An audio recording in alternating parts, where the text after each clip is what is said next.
आज यावर थोडा विचार करा की नक्कीच इमोशनल क्लायमेट किंवा भावनांचं वादळ म्हणजे काय. जसं की एका कंपनीमध्ये किंवा एका ऑर्गनायझेशनमध्ये एकच टार्गेट आहे, डेडलाईन माहिती आहे, प्रेशरही माहिती आहे आणि काही लोक ह्या सगळ्या गोष्टी चालू असताना काम करताना एनर्जेटिक असतं, तर काही लोक थकलेले, स्ट्रेस्ड, डिसएंगेज्ड त्यांना वाटत असतं. तर यामध्ये फरक नेमका कुठे आहे? तर फरक हा सॅलरीमध्ये नाही आहे, फरक वर्कलोडमध्ये पण नाही आहे, फरक स्किल्समध्ये पण नाही आहे, तर फरक आहे इमोशनल क्लायमेटमध्ये. तर आज आपण समजून घेऊयात की हे इमोशनल क्लायमेट म्हणजे नेमकं काय. अगदी सिंपल आहे. आपण इमोशनल क्लायमेट म्हणजे की ज्यावेळेस तुम्ही काम करता तर त्यावेळेस तुम्हाला सुरक्षित वाटतं की ताण येतो त्या कामाचा. तुमची चूक झाली तर त्यातून तुम्ही शिकताय की तुम्ही घाबरताय. तुम्ही बोलल्यानंतर त्या गोष्टी ऐकल्या जातात की तुम्हाला जज केलं जातं. तर यामधून हे इमोशनल क्लायमेट नक्कीच दिसत नाही, पण रोज रोज तुम्ही फील करताय. जसं हवामान आपल्याला दिसत नाही, पण त्याचा परिणाम हा सगळ्यांच्यावरती होत असतो. तसंच इमोशनल क्लायमेट काम करतं की यामध्ये निगेटिव्ह इमोशनल क्लायमेट काय आपण समजून घेऊयात. की तुम्ही तुमच्या ऑफिसमध्ये असाल, बिझनेसच्या ठिकाणी असाल किंवा तुमच्या पर्सनल लाईफमध्ये तुम्ही मीटिंग्स, कॉल्स किंवा डिस्कशनमध्ये कुठेतरी कुणीतरी तुम्हाला म्हणते हे इतकं बेसिक काम नीट नाही होत का. बाहेरून नक्कीच ती व्यक्ती आपल्याला शांत दिसते, परंतु तिच्या मनामध्ये भीती वाढत असते, कॉन्फिडन्स कमी होत असतो आणि रिस्पॉन्सिबिलिटी घ्यायला ती व्यक्तीच नक्की टाळाटाळ करते.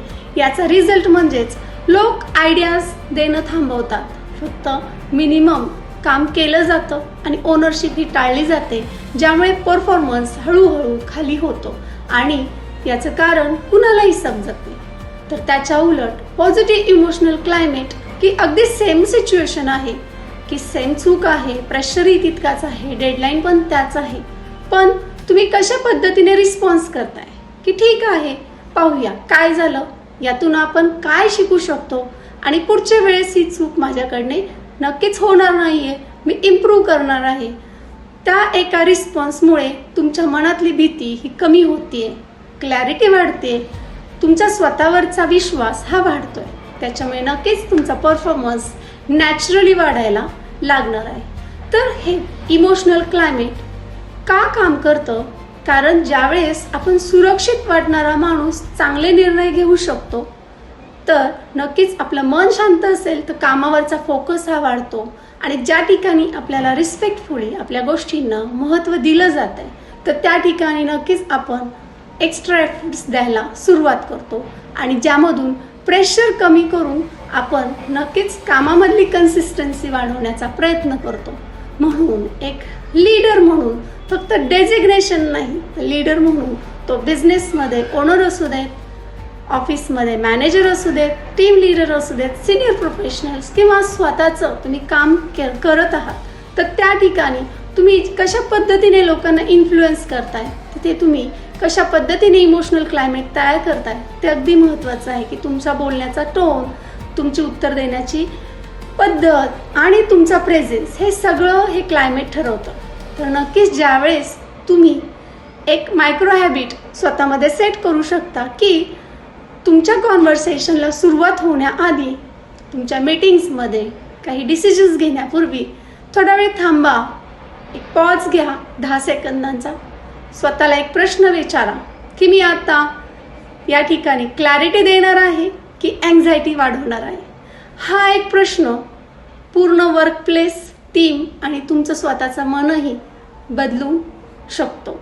त्यामुळे पॉझिटिव्ह इमोशनल क्लायमेट नक्कीच तुम्हाला तुमच्यातील बर्नआउट कमी करणार आहे, कामामधली एंगेजमेंट वाढवणार आहे, तुमचं माइंडसेट ग्रोथकडे घेऊन जाणार आहे आणि नॅचरली ओनरशिप घ्यायला तुम्ही शिकता.